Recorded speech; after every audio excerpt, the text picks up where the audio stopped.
In 1973, Leo Isaki, a scientist at IBM, won the Nobel Prize.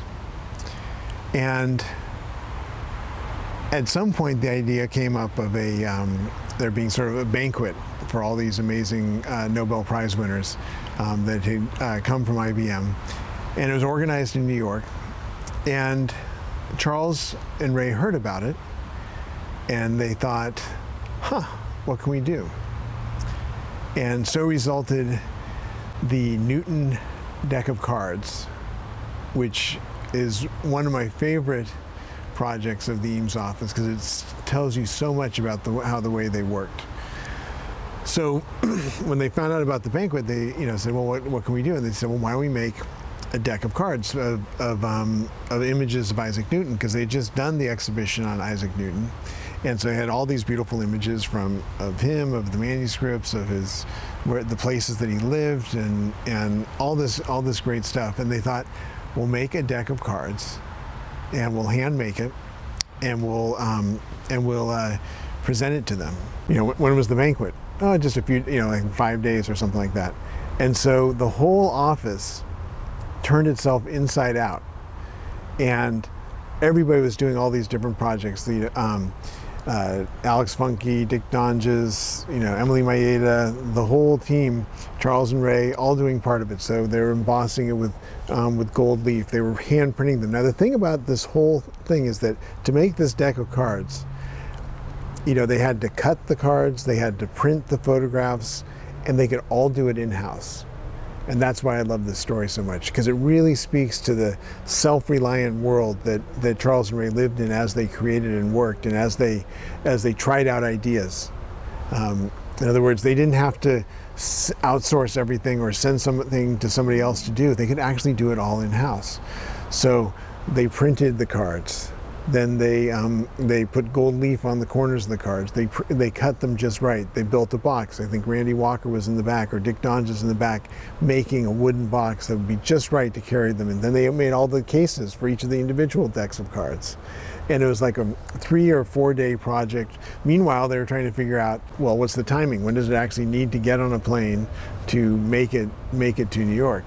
And Alex Funke in particular remembers this project with such fondness because it was so kind of pure in a way. It was that they didn't have to ask permission, they didn't have to get funding, they could do it all in-house. And what I think is important about that in terms of their work is that it really meant that the gap between idea and experimentation was extremely small. If they had an idea, they could do it, and they could learn from it, and they could make mistakes on the feedback loop. I mean, there's a expression of fail fast, in terms of entrepreneurship and things like that, or in the tech industry. And Charles and Ray were right there with it, because they didn't even think of it as failing. It was just the process. It was the design process of really understanding what an idea was all about. It also spoke to the special relationship with IBM. This wasn't a commission from IBM. This was something that they thought it would be fun to do.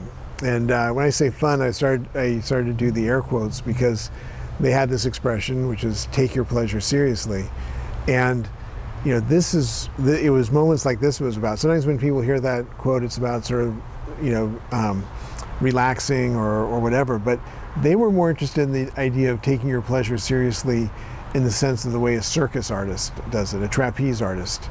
The trapeze artist thrives in that environment. It's what they do, it's what they live for. But they need to take it extremely seriously, as Charles would say, because the stakes are so high. One mistake and you're gone.